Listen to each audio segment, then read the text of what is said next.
এ কেমন ক্যাচে আউট হলেন অভিষেক শর্মা। রীতিমতোই অবাক ভারতের দর্শকরা ও ভারতের টিম ম্যানেজমেন্টরা। দর্শক, অবিশ্বাস্য ক্যাচে অভিষেক শর্মাকে ফিরিয়ে দিলেন সাউথ আফ্রিকা। দর্শক, সুপার 8-এ মাঠে নেমেছে সাউথ আফ্রিকা ও ভারত, যেখানে শুরুতে ব্যাট করতে নেমেছিল সাউথ আফ্রিকা। শুরুতে ব্যাট করতে নেমে 187 রানের মতো বড় লক্ষ্য ছুড়ে দেয় ভারতকে।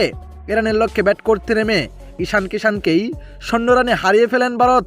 এরপর মনে হচ্ছিল তিলক ভার্মা কিছুটা করবে ও অভিষেক শর্মা, কিন্তু তিলক ভার্মা এক রানে ফিরে যান।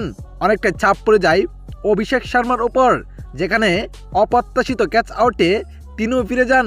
যেখানে ইনিংসের 5 নম্বর ওভার করতে এসেছিলেন মার্ক জনসন, যেখানে তার তৃতীয় বলে সজোরে হাঁকিয়ে মারেন অভিষেক শর্মা।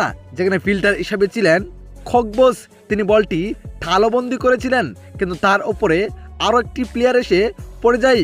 মনে হচ্ছিল ক্যাচটি তিনি ছেড়ে দিবেন, কিন্তু না, রিপ্লাইতে স্পষ্ট হয়ে যায় যে ক্যাচটি তিনি নিয়ে নিয়েছেন। এটি অপ্রত্যাশিত ক্যাচ আউটে টেবিলে এনে ফিরে যায় অভিষেক শর্মা। আর তা দেখে রীতিমতোই অবাক ভারতের টিম ম্যানেজমেন্টরা ও দর্শকরা।